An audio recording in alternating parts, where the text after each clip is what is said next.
오늘 읽은 본문을 가지고 하나님께로 돌아오라라는 그런 제목으로 함께 말씀을 나누고자 합니다. 그로버 클리브랜드라는 사람이 있습니다. 이 사람은요, 미국의 22대와 24대 대통령을 한 바로 그 대통령입니다. 근데 미국에서 그 미국 역사상 유일하게 사실 연임으로 재선한 것이 아니라 한 단계 건너뛰고 사실은 투표로 인해서 다시 재선을 한 바로 그런 대통령이라는 것이죠. 이 대통령의 일화 중에서 이런 이야기가 있습니다. 어느 날 주일 저녁에 두 젊은이가 이제 참 우리 살기도 힘들고 그냥 타락해서 우리 막 술도 마시고 마음대로 우리가 도박도 하고 그렇게 살아가자라고 작정을 하고 도박장에 이렇게 갔습니다. 그런데 공교롭게도 그 도박장 바로 옆에는 조그만한 교회가 있었습니다. 아무 생각 없이 이렇게 지나가다가 한 교회에 앞에 보니까, 요즘에는 우리는 잘 그렇게 되지 않는데요, 옛날에 교회들 보면 항상 앞에 이 주일의 말씀 뭐 이래가지고 붙여놓지 않습니까? 입구에 우연히 붙여진 그 설교를 보게 된 것입니다. 주일 설교 제목을 보니까 뭐라고 얘기하냐면, 거기에는 죄의 삭은 사망이다 라고 이렇게 적혀 있었습니다. 이것을 본 어느 한 사람은 마음속에 좀 생각이 생겼습니다. 이거 어떡하지? 이 말씀 들어보니까 마음속에 좀 찔려서 죄의식이 이제 생기게 되어서, 친구한테 얘기합니다. 우리 그냥 오늘 도박장 가지 말고 잠시 그냥 교회나 한번 가볼까? 라고 이렇게 얘기를 하죠. 근데 그 친구는 뭐라고 했냐면, 어차피 우리가 뭐 이렇게 힘든 세상 그냥 우리 이번에 그냥 그렇게 살기로, 도박하기로 작정하고 가지 않느냐, 그냥 우리 의지대로 우리 생각대로 한번 밀고 가자, 이렇게 하면서 얘기를 합니다. 그러면서 이 두 사람은 나누어지게 되죠. 한 사람은 교회로 가고요, 단 사람은 도박장에 가게 됩니다. 그리고 그렇게 그날 저녁 예배 때 하나님 앞에 예배 드렸던 그 청년은 그 가운데서 하나님의 말씀을 듣고 회심을 하게 되고요, 예수님을 영접하게 됩니다. 그리고 거듭나서, 그때 거듭난 이 청년이 30년 후에 아까도 말씀드렸듯이 미국의 대통령으로 취임하게 됩니다. 그분이 바로 미국의 22대, 24대 그로버 클리브랜드라는 대통령입니다. 그런데 그 대통령이 취임하는 바로 그 순간에 30년 전에 도박장으로 갔던 한 젊은이는 그 자기 친구가 이렇게 대통령으로 취임하는 것을 감옥 속에서 듣게 되고 굉장히 뉘우쳤다라는 그런 이야기가 있습니다. 사랑하는 성도 여러분, 우리가 하나님께로 돌아가면요, 우리의 인생이 바뀌게 됩니다. 우리의 지난 과거와는 상관없이 하나님께서는 우리를 새롭게 만들어 주시며 하나님의 자녀로, 그리고 하나님의 일꾼으로 우리를 세워 주신다라는 것입니다. 오늘 본문의 말씀을 보니까 자기 마음대로, 자기 생각대로 살아간다면 뭔가 좀 더 잘 살 것 같고 뭔가 더 행복할 것 같다라고 생각했던 그런 젊은이가 있었습니다. 이름은 알 수 없지만 성경은 말하기를 그는 한 아버지의 둘째 아들이라고 그렇게 얘기합니다. 그런데 놀랍게도 이 아버지는 굉장히 부자였습니다. 이 두 번째 아들은 아버지 밑에만 가만히 있어도 그는 등 따시고 배부르고 행복한 나날을 지낼 수 있었습니다. 하지만 이 둘째 아들은 어차피 나중에 받을 재산 이번에 내가 먼저 받아가지고 아버지를 떠나서 내가 하고 싶은 대로 한번 해보자, 내 생각대로 한번 해보자, 이렇게 하면 잘 될 것이다 라고 그렇게 생각하면서 먼 나라로 떠났습니다. 여러분 아시다시피 인생을 경험하신 분은 충분히 아시겠지만, 그 계획한다고 모든 게 다 잘 됩니까? 그렇게 계획한 대로 된다면요, 이 세상에 성공하는 사람들이 어디 있겠습니까? 세상은 만만치 않은 것이죠. 이 둘째 아들도 세상에 나가보니까 많이 힘들었습니다. 세상의 세파 속에서 자신이 가졌던 많은 것들을 잃어버리게 되고요, 그리고 세상의 그 쾌락 속에서 자신의 것들을 다 탕진하고 그렇게 살았습니다. 그러던 가운데에 오늘 말씀 보니까 심지어 기근까지 들게 되었고요, 그래서 이 아버지를 떠나서 정착했던 그 나라의 상황도, 경제 상황도 완전히 엉망이 되게 된 것입니다. 그래서 일자리도 제대로 없습니다. 그나마 결국 힘들게 얻게 된 바로 그 일자리가 뭐냐면요, 돼지 치는 일이었습니다. 당시 고대 근동의 국가에서는 소는 중요하게 생각하지만 이 돼지는 굉장히 부정하게 여기던 바로 그러한 동물이었습니다. 그래서 좀 신분이 높은 사람이나 뭐 중간층 이런 사람들이 돼지를 이렇게 치는 것이 아니죠. 이 돼지는 이렇게 부정하지만 그러나 이 재산이기에 가축으로 사육을 해야 되는 거죠. 그렇기 때문에 제일 하층민이 맡아서 그 일들을 했던 것입니다. 이 둘째 아들은 남부럴 것이 없이 살다가 결국은 다른 사람들에게 손가락질 당하고 멸시와 천대를 당하는 그 지경까지 이르게 되었다라는 것이죠. 많은 사람들이 대부분 이 둘째 아들 상황에 된다면 여러분 어떻게 생각합니까? 어떻게 보면 내 힘으로 뭐 더 이상 할 게 있겠나, 그냥 자포자기 하거나 혹은 이렇게 얘기하죠. 죽지 못해 산다 이러면서 그렇게 살아갈 것입니다. 아니면 죽을 용기라도 이제 내지 못해서 그렇게 살아갔지만 그러나 그래도 용기를 좀 내가지고 내가 그냥 이 세상 끝내버려야겠다 하면서 기회가 된다면 목숨을 끊을 사람도 아마 있을 줄 압니다. 물론 우리 가운데는 있지 않겠죠. 왜냐하면요, 우리는 예수님을 믿기 때문입니다. 예수님을 믿는 사람들은 그렇게 죽는다 해가지고 이 끝이 납니까? 아니죠. 우리의 이 인생은 한번 죽는다고 해가지고 죽으면 끝이 나냐? 그게 아니고 죽음 뒤에 또 다른 하나님의 그 영원한 세계에서 살아가는 그 인생이 있다는 거죠. 그래서 교회를 어느 정도 다녀보신 분들, 그래도 하나님의 말씀을 좀 들었던 분들은 힘들다 해가지고 쉽게 죽지를 못합니다. 지금도 힘들지만 스스로 목숨을 끊어버리면 지옥이라는 영원한 형벌이 우리 앞에, 더 고통스러운 그 형벌이 우리 앞에 있기 때문이죠. 그럼 이런 상황 가운데서 이러지도 못하고 저러지도 못하고 그냥 자포자기하고 그렇게 살아갈 수밖에 없는 그런 상황 가운데서 우리는, 예수님 믿는 우리는 과연 어떻게 해야 될까요? 답은 간단합니다. 돌아가야 됩니다. 돌아가야 됩니다. 둘째 아들은요, 아버지께로 돌아가야 하고요, 하나님을 떠난 우리 가운데 계신 분들이 계시다면 아버지 되시는 하나님께 우리가 돌아가야 된다라는 것이죠. 그러면 어떤 사람이 하나님께로 돌아갑니까? 세 가지로 함께 살펴보며 생각해 보고자 합니다. 첫 번째로 우리가 살펴볼 것은 바로 뜻을 정한 사람이 하나님께 돌아간다라는 것입니다. 뜻을 정한 사람입니다. 17절에서 20절 말씀을 보니까 둘째 아들이 자신의 상황을 파악을 하죠. 그러고 나서 아버지의 아들이 아니라 이제 비록 그 가운데, 아버지 가운데서 품꾼으로 살지라도 내가 아버지께로 돌아가겠다라고 그렇게 생각을 하게 됩니다. 그러고 나서 20절에 보니까 이에 일어나서 아버지께로 돌아가니라고 그렇게 말씀하고 있습니다.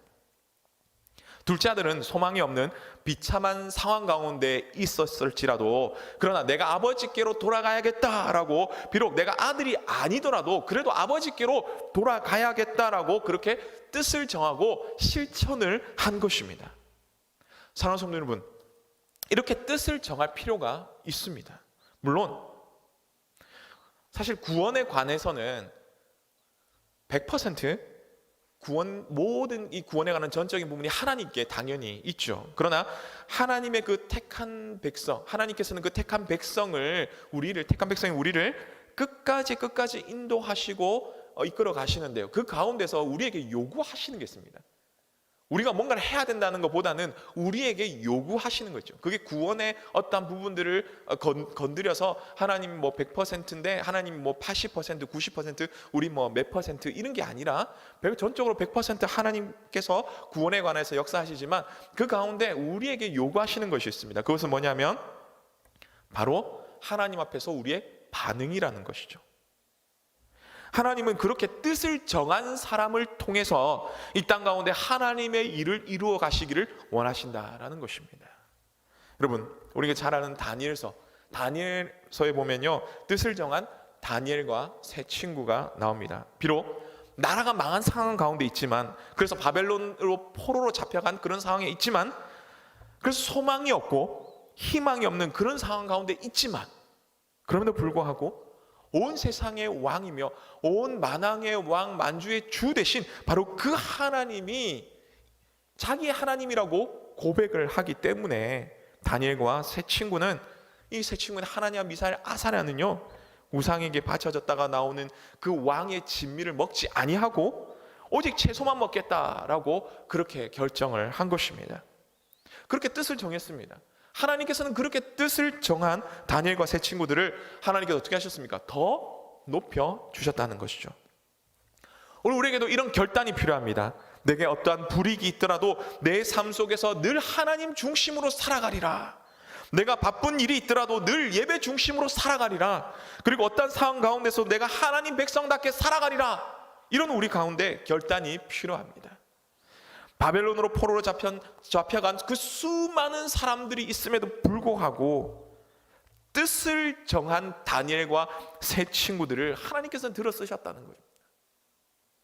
오늘 역시 수많은 그리스도인들이 있지만 하나님께서는 진짜 사용하고 싶은 사람들이 있다는 거죠. 그 가운데 우리는 하나님께서 정말 사용하고 싶은 그런 사람입니까? 하나님께서 오늘 우리 가운데 말씀하십니다. 내가 너를 들어 쓰고 싶은데 그것을 기억하고 나에게 돌아오라. 뜻을 정하고 나에게 돌아오너라 라고 그렇게 말씀을 하시는 거죠. 하나님의 그 마음을 아시고 하나님의 그러한 음성을 들으시는 그런 우리 모두 되시기를 간절히 바랍니다. 그래서 하나님께 돌아와서 하나님께서 기뻐하시는, 그래서 믿음으로 정말 쓰임을 받으시는 그런 우리 모두 되시기를 간절히 바랍니다. 다음으로 어떤 사람이 하나님께로 돌아갑니까? 두 번째는 회개하는 사람이 하나님께로 돌아갑니다. 오늘 본문 20절과 21절의 말씀을 보니 둘째 아들이 아버지께로 돌아갑니다. 먼 길을 가죠. 먼 길을 걸어왔습니다. 원래 돼지를 치기 때문에 좀 많이 지저분한데, 그런데 먼 길을 가다 보니 씻지도 못하고 제대로 어떻게 하지를 못하니까 더욱 지저분해지고 더욱 초라해진 바로 그런 상황입니다. 그런데 아버지는 그 멀리서 오는 그 아들을 바라보고 기다리고 있었습니다. 그리고 아들이다 생각되자 막 뛰어가가지고 아무 말 없이 그냥 탁 앉는 거죠. 그런 아들에게 아버지는 좋은 것을 막 가져오너라 이렇게 얘기하는데요. 근데 그 가운데서 이 아들이 하는 고백이 있습니다. 오늘 21절, 본문 21절 말씀 보니까 뭐라고 얘기하냐면 이렇게 얘기합니다. 읽어드리겠습니다. 아들이 이르되 아버지 내가 하늘과 아버지께 죄를 지었사오니 지금부터는 아버지의 아들이라 일컬음을 감당하지 못하겠나이다 하나 라고 말씀하죠.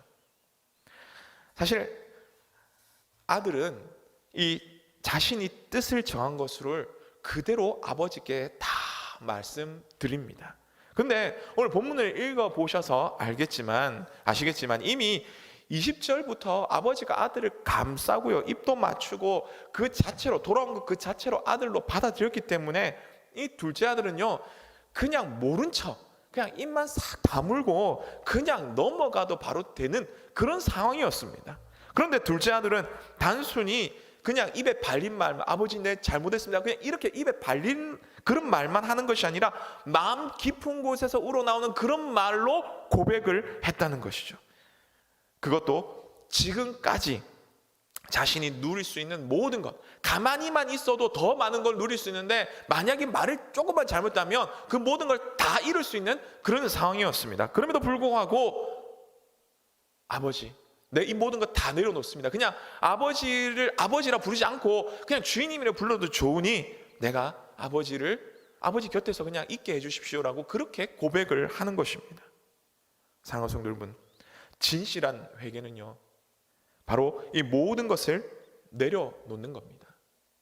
지금까지 내가 붙잡고 있던 모든 것들을 내려놓는 겁니다. 아니 그리고 조금만 내가 더 하면 앞으로 잡을 수 있는 것도 다 내려놓는 겁니다. 그 모든 것을 내려놓는 거죠. 심지어 하나님을 믿기 때문에 내가 하나님 안에서 뭔가 좀 해보려고 하는 것, 이 모든 것도 다 내려놓는 겁니다. 여러분, 우리 자신 한번 보기를 원합니다. 우리 안에 뭔가 선한 것이 있습니까? 남들에게 그렇게 크게 내세울 게 있을까요? 그저 우리는 누가복음 17장 10절에 나오듯이 그냥 맡겨진 일들에 최선을 다하고 그냥 하나님 앞에서 하나님 나는 무익한 종입니다 라고 그냥 고백하는 것, 내가 해야 할 일을 다 했을 뿐입니다 라고 고백하는 것, 바로 그것밖에 없는 것이죠. 이런 고백이 우리의 고백이 되어야 할 것입니다. 진짜 회개한 사람은 어떤 사람이냐면요, 여러분 바울을 기억하십니까? 진짜 회개한 사람 바울. 그는요 자신이 옳다고 생각했던 그 모든 것을 위해서, 그래서 예수님을 믿는 사람들도 다 잡아가 체포를 하고 심지어 죽이기까지 했던, 온 힘을 다했던 그런 사람이었습니다. 그런데 다메섹으로 가는 그 길에서 예수님, 부활하신 예수님을 만나게 되죠. 그리고 나서 어떻게 됐습니까? 모든 걸 다 내려놓습니다. 자신이 잡으려 했던 성공과 또 명예와 그 권력을 다 내려놓는 거죠. 그리고 예수님 앞에서는 나는 무익합니다, 나는 아무것도 아닙니다 라고 이렇게 고백하면서 그 모든 것이 배설물로 여겼다라고 얘기합니다. 그리고 나서 오직 그리스도를 아는 것이 가장 고상한 지식이라고 그렇게 말하고 있는 것이죠. 그렇다고 해서 세상을 버려라, 모든 것을 다 버려라, 이런 건 아닙니다. 세상에서 살되 세상의 것들도 추구해 살아가야 되겠죠. 그러나 그 무엇보다 예수님을 가장 귀하게 여겨라 라는 것입니다. 이것이 바로 진정한 회개의 삶이며 하나님 앞으로 돌아가는 그런 사람의 모습입니다. 사무엘상 2장 30절에서 사무엘을 통해 하나님께서도 말씀하시죠. 나를 존중하는 자를 내가 존중한다 라고 말씀하십니다. 남은 우리의 삶에서 예수님을 가장 귀하게 여기시는 그런 우리 모델 되시기를 간절히 바랍니다. 마지막으로 어떤 사람이 하나님께로 돌아갑니까? 마지막으로 연합하는 사람입니다. 연합하는 사람. 우리 가운데는 예수님을 믿은 지 얼마 안 되신 분들도 있으시겠지만 1년 이상 굉장히 오랫동안 예수님 믿으신 분들이 아마 여기 많이 계실 겁니다. 그러기에 오늘 둘째 아들에 대한 말씀에 대해서는요, 이거는 얼마 안 믿은 그런 사람에 해당되는 거지, 뭐 나는 별로 그렇지 않다라고 생각할 수도 있습니다. 물론 또 둘째 아들의 그 모습 보고 야 나도 정말 하나님께 돌아가겠다 그런 마음이 있으신 분도 있겠지만, 많은 분들이 아마 이 둘째 아들에 관한 부분은 그냥 초신자들, 뭐 예수님 믿은 지 얼마 안 된 그런 사람들에 해당되는 것이다라고 많이 생각할 수도 모릅니다. 그런데요, 이런 우리 마음을 아시는 하나님께서 우리를 향해서 둘째 아들의 얘기뿐만 아니라 첫째 아들의 얘기도 함께 해주신다는 것이죠. 25절부터 마지막 32절까지 첫째 아들에 관한 이야기가 나옵니다. 멀리 떠났던 동생이 돌아왔습니다. 그런데 형인 첫째 아들은 기뻐하기는커녕 오히려 부담스러워하고 싫어합니다. 왜냐하면요, 그 둘째 아들은 세상적으로 누릴 거 다 누렸습니다. 아니 어떻게 살았는지 사실 알지도 못하지만 그는 창녀들과 살았지 않았습니까? 라고 그냥 생각하고 이 사람은 나쁜 사람이다, 이미 도장을 꽝 찍고 그렇게 나쁜 사람으로 치유하는 것이죠.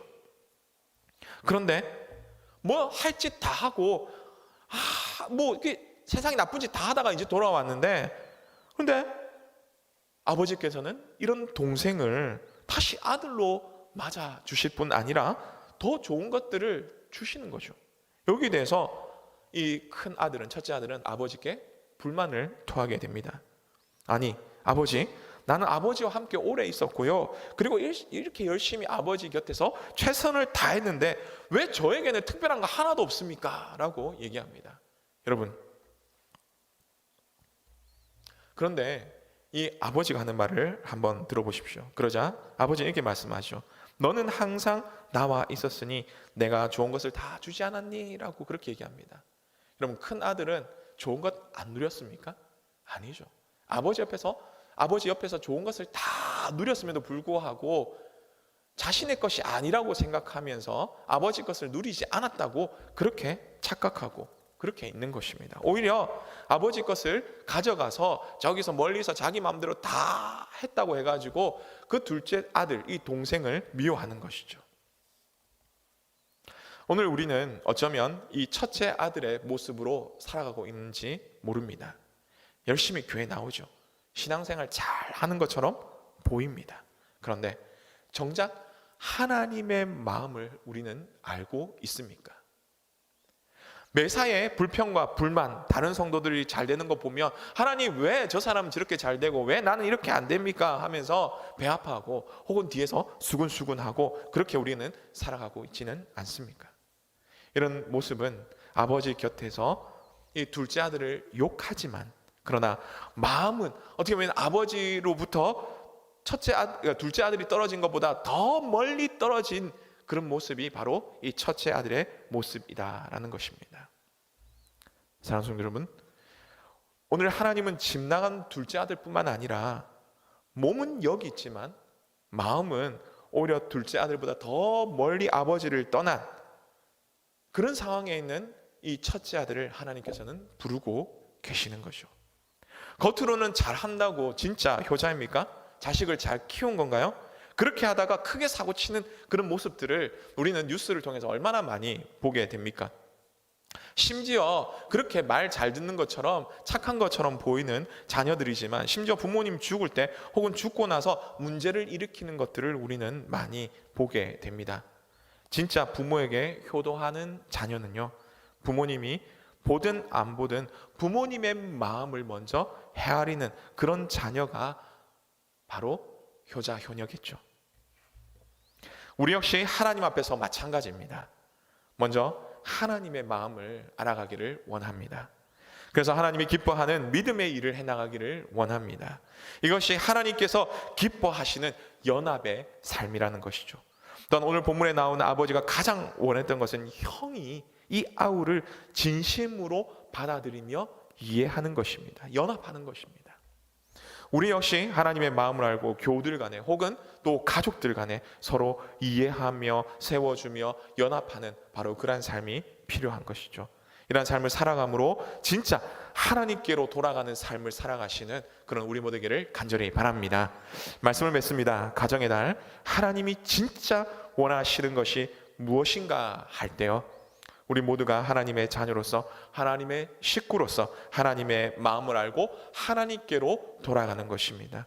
오늘 본문에서 둘째가 뜻을 정하고 회개함으로 이 아버지께 돌아간 것처럼 우리 역시 하나님의 마음을 알아 뜻을 정하고 우리의 지난 과오들을 회개하며 하나님께로 돌아가는 그런 우리 모두기를 간절히 바랍니다.